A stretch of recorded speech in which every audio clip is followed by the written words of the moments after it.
No. No, not about the Bears. You can't get back to the township level? Well, No, we'll talk. yes, but there's going to be a Yeah. certain period of time in July. It'll be August before you can get it now, probably. No, I think it'll be, By the July, or July 7th. because when is your meeting?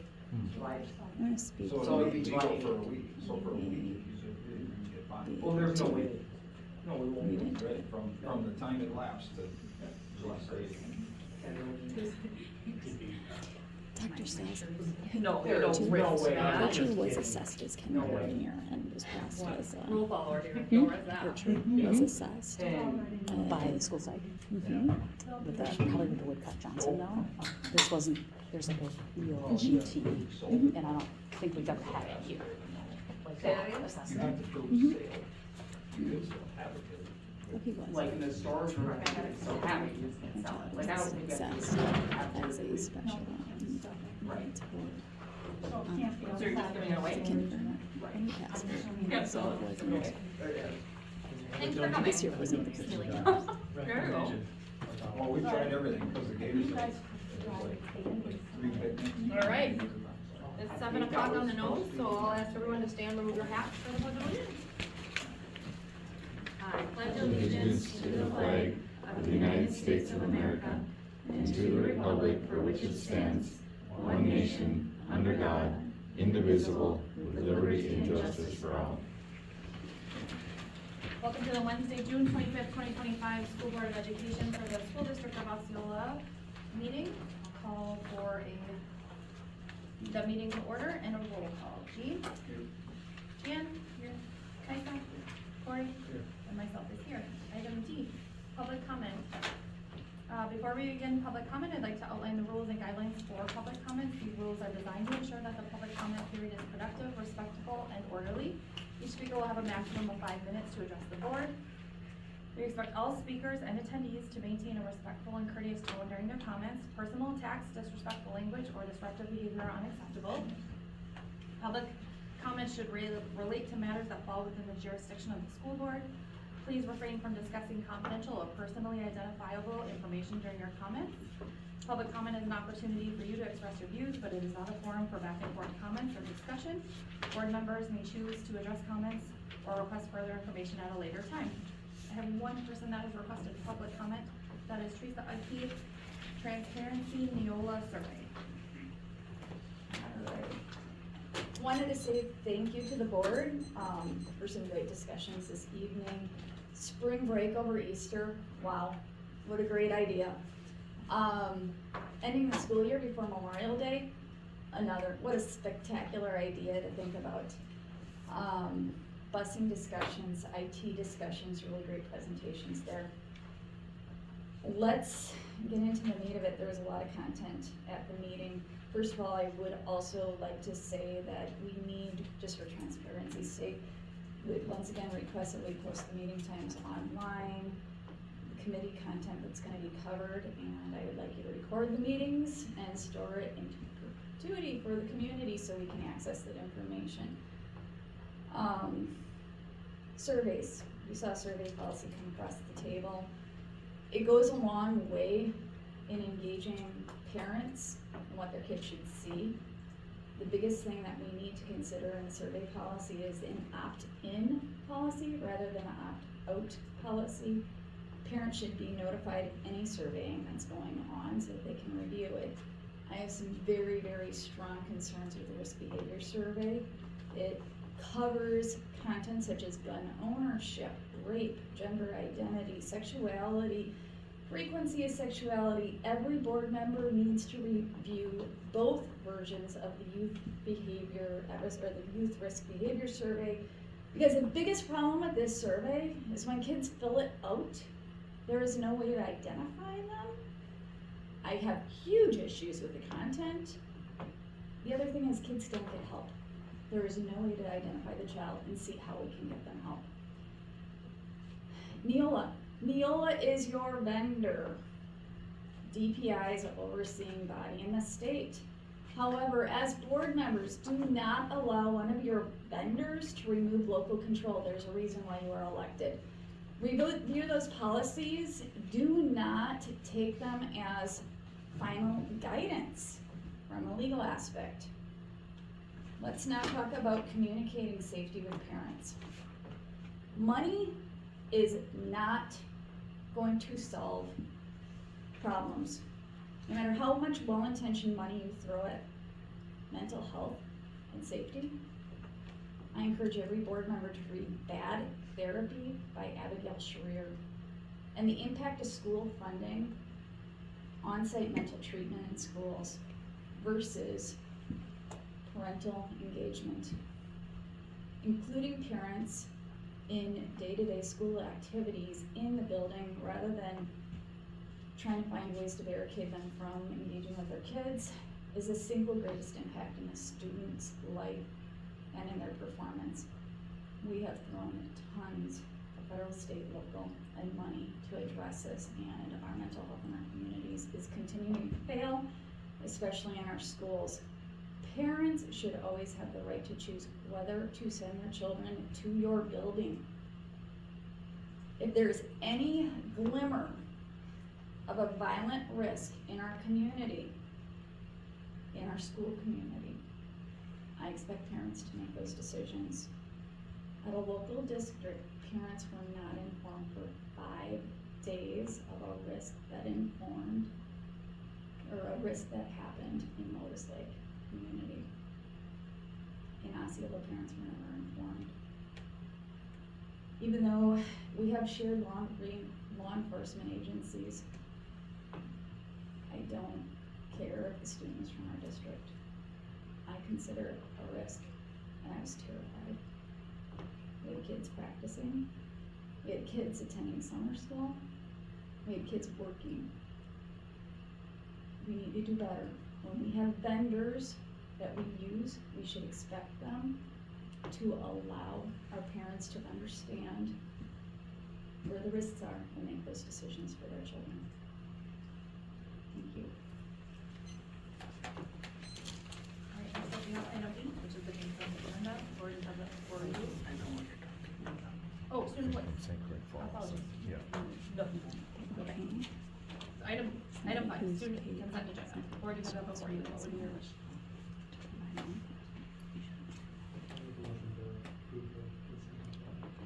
Right, motion by Corey. Second by Dan. Any further discussion? Seeing none, all those in favor say aye. Opposed would be nay. That is approved. Item 9, school board committee report for tonight. Mr. Davis, go ahead and give us the report.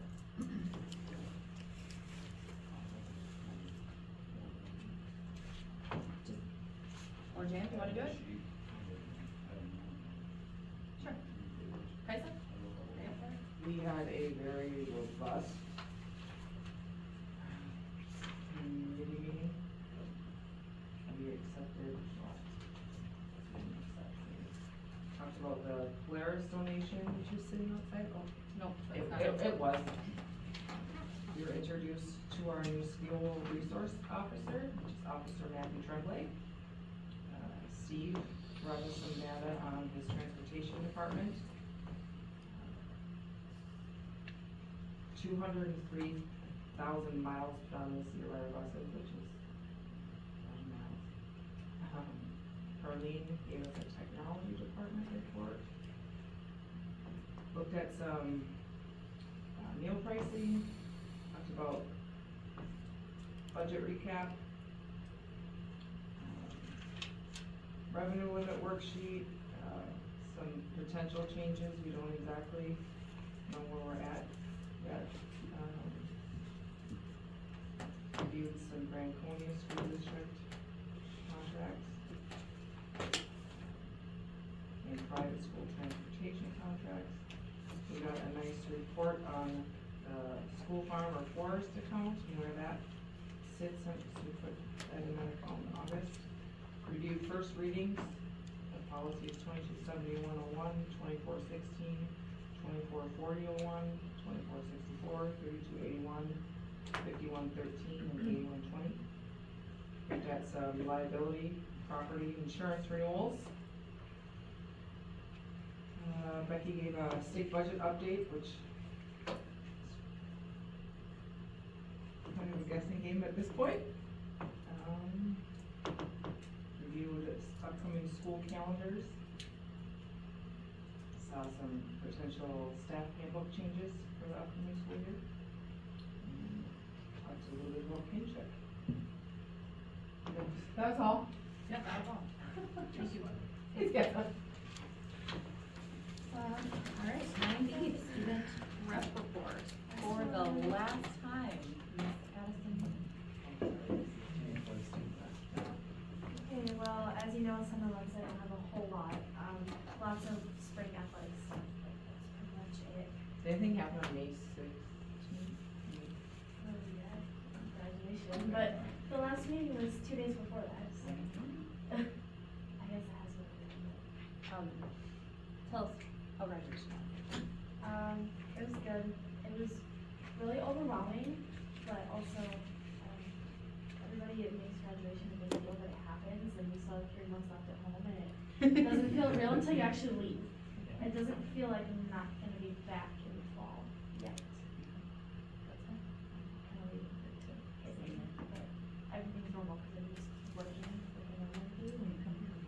Yeah, I'm here for summer school, so yeah, it just feels normal. Speaking of summer school, we're already on our last full week. This is my first year doing summer school, and I absolutely loved it. I am an aide for one of the kids that was in my CAPS class, and I have a couple other kids from my class that are in, so I love that, I love getting extra time with them. This week we're with Miss Boyle, music teacher, and their theme is camping. Today we painted rocks. Yesterday we made sun catchers. We're actually gonna have a tent in the classroom on Friday, and they can bring blankets, and there's gonna be like cool lights and everything, so really exciting. And I just had a blast, other than the no air conditioning. Get used to it. I went to the intermediate school after yesterday, and I'm like, Mom, it's so cold in here. But yeah. AP scores, come back in mid-July, so we're getting closer to that. And then we also had a group of 8th graders visit Washington DC. They got to visit so many places. I saw the post on Facebook. I wish I would have had that in 8th grade, even though it was COVID, it probably wouldn't have happened anyways. This is a really good educational opportunity for them. Okay. Social, Izzy Neumann and Tristan Bell were our Badger girls and boys representatives. Obviously, I know Izzy, and I talked to her a little bit about her experience, and she just had a great time, so, yeah. And then marching band has their first parades this weekend, Saturday and Sunday, and they go on their, thank you, and they go on their band trip to Kansas City next week. And the theme this year is Shrek, the t-shirts are super cool, I got one, so I'm really excited to watch Teddy. Alright, athletics, kind of just a lot of spring sports stuff. Most recently, Elietta Yameen and Leanna Betcher both competed at Nike Outdoor Nationals, actually last weekend. Elietta competed in the 100 and 400 meter hurdle championships. There's 2 divisions, there's emerging elite and championships. So she was in the higher of the 2. She placed 7th in 100 meter hurdles and 5th in 400. And this is like nationwide competition, so big deal for her. Yeah, she is definitely going places. LA 2028 Olympics. Would not be surprised. And then Leanna competed in the emerging elite discus competition, and she placed VP. So they both did very well. Do you know what that was called? Oregon. Yeah. Oh, you know, national ones.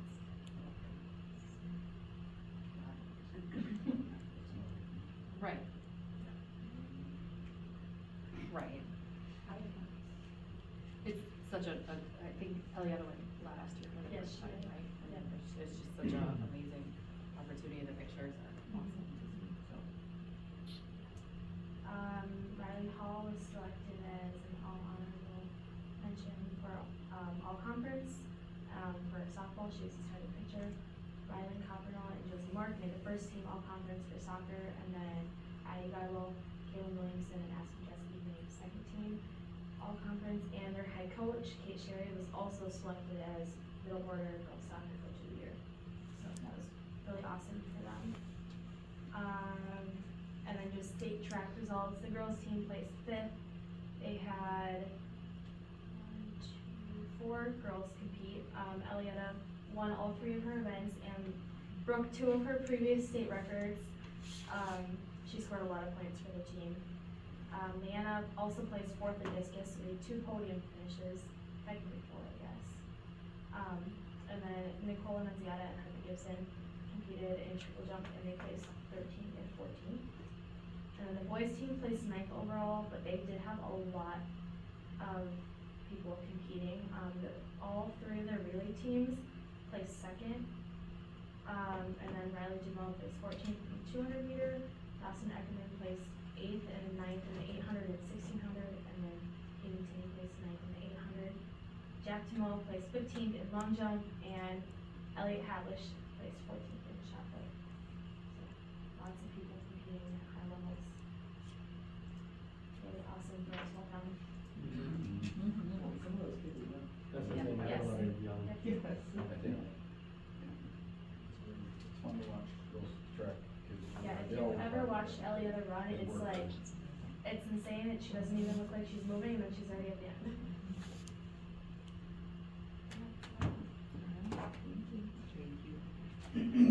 Item 10 is aligning and developing our facilities to best meet educational safety and security goals. Item 8 is review and approve policy 6320.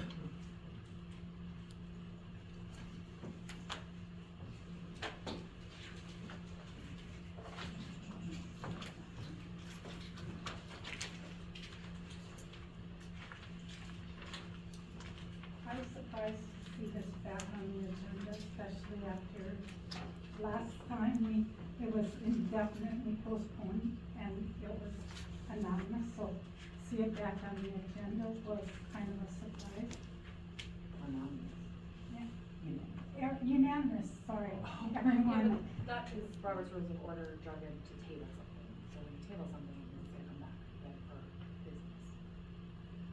But it's indefinite, so for, but anyways,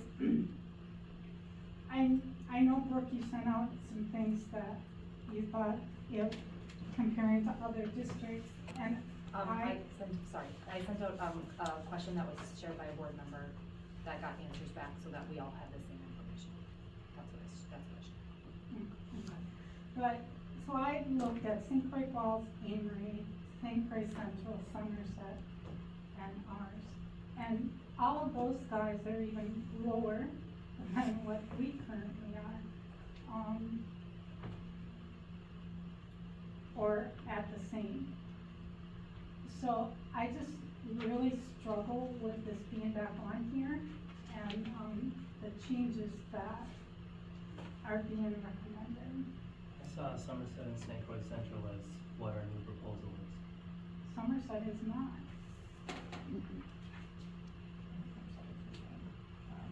So I provided you guys St. with Croix Central has just the 250, that they don't have any of the other stuff. So I provided you guys with a one-page document that kind of summarizes it, and it also provides a listing of other districts that I would say, are a little bit more progressive in their policies with this. Their thresholds are higher, they have some different verbiage in them. And some schools haven't updated since Correct, 2012. I think St. Croix Falls might have been 1998, and Yeah. the AnnMarie was 2019, so they're pretty, outdated, I would say, post-COVID. I think anything post-COVID we could consider probably outdated. But again, just some background on the reasoning and the ask behind it. So if you guys have any questions about the information that was provided. Jan, I'm sorry if you were surprised it was put back on, I didn't get that first impression I just after assumed, last meeting. I just thought it meant that we hadn't finished our discussion, we're kind of moving on, that was coming back. I'm sorry. that wasn't the impression.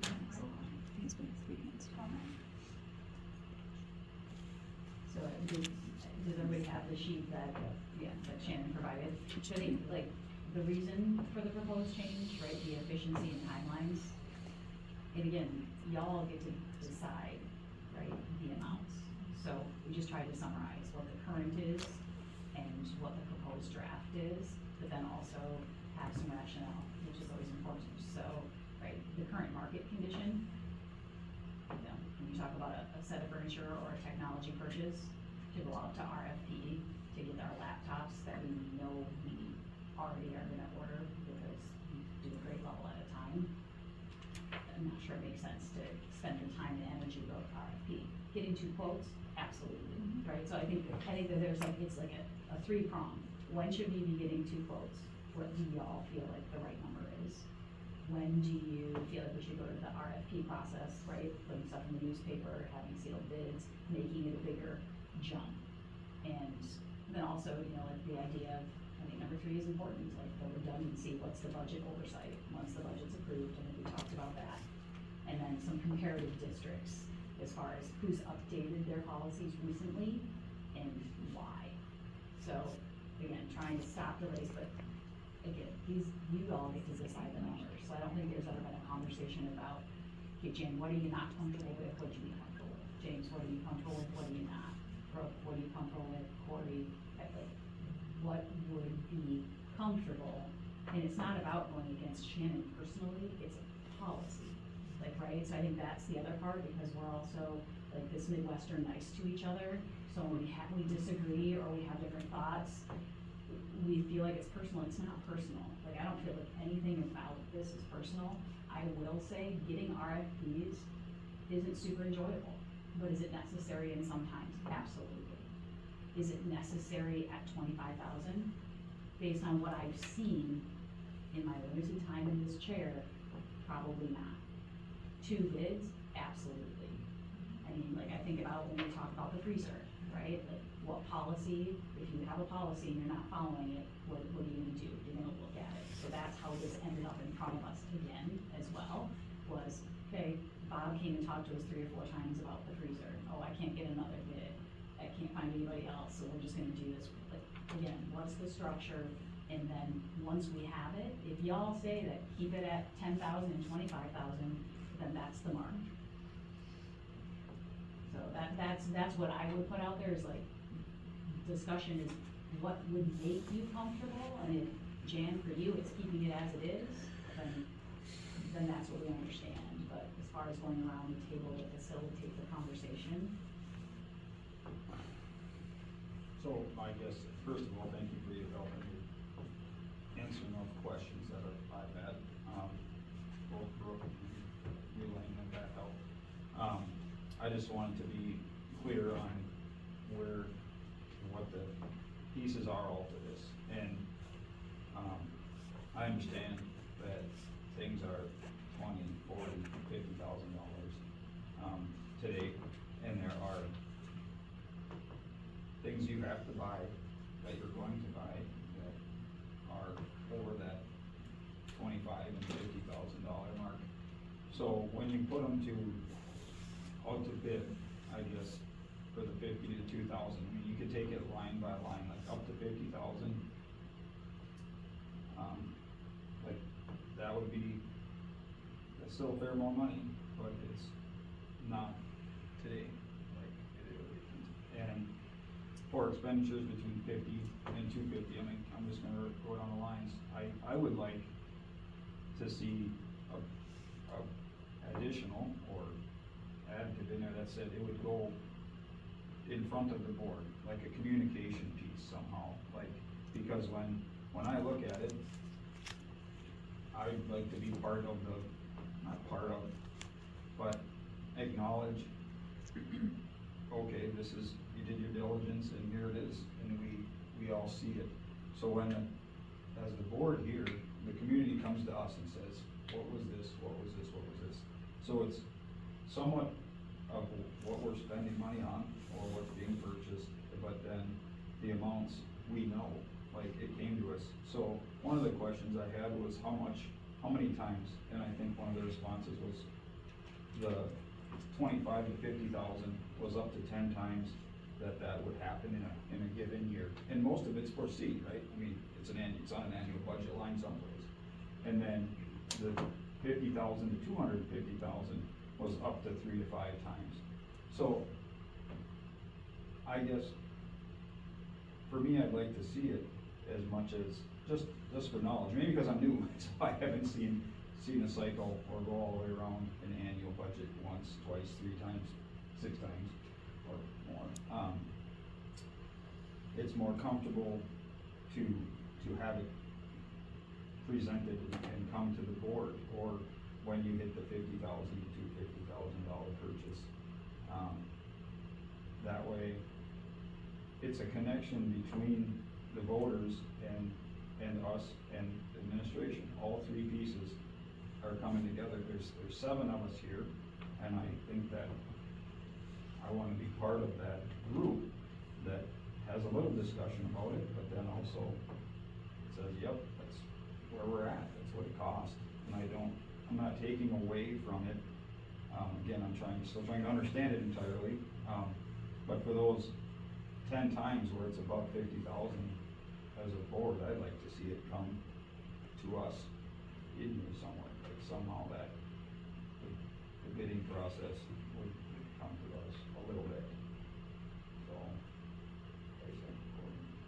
So I hear what you're saying as far as the communication piece. The line that in my head that I keep shouting for is the right?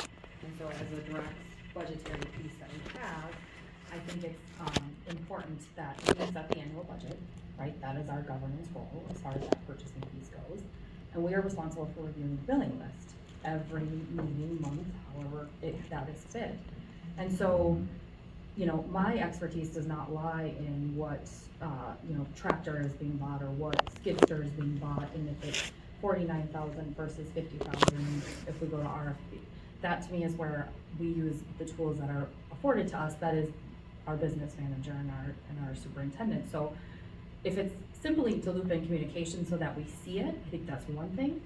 To give feedback in it is another, because as we sat through the governance training, we really spent a lot of time with, are you consulting because that's your area of expertise, or are you more just doing it as a one-way information? So I'm all about communicating. I'm a big fan of communication, two-way communication, all of that.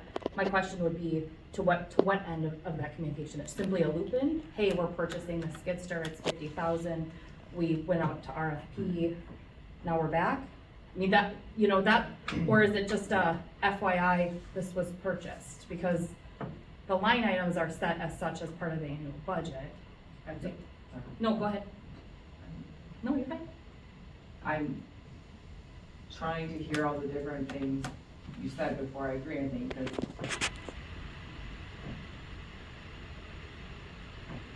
as much as I love you two and the whole admin team, we're a group of 5, not 7, because our role as 5 is different than their role.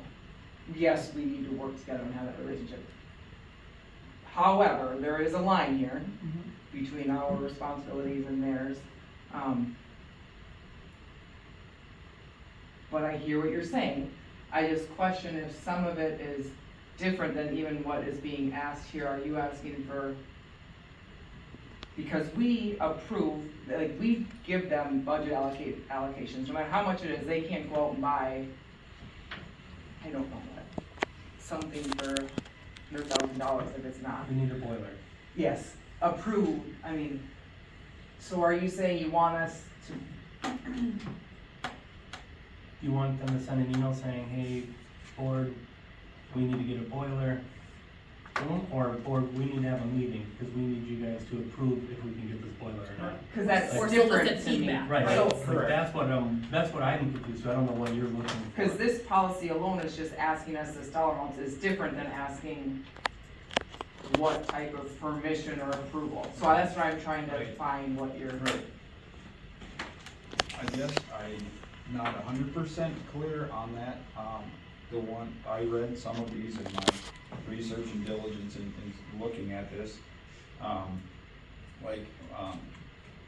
AnnMarie one is older, the St. Croix Falls one is older, Somerset is a newer policy, and it mirrors this by far. Like St. Croix Falls, I believe, still has anything over $20,000 is board approved. Runs through, and that's a lot of stuff. And that's where I'm just thinking, like, if it's more than 50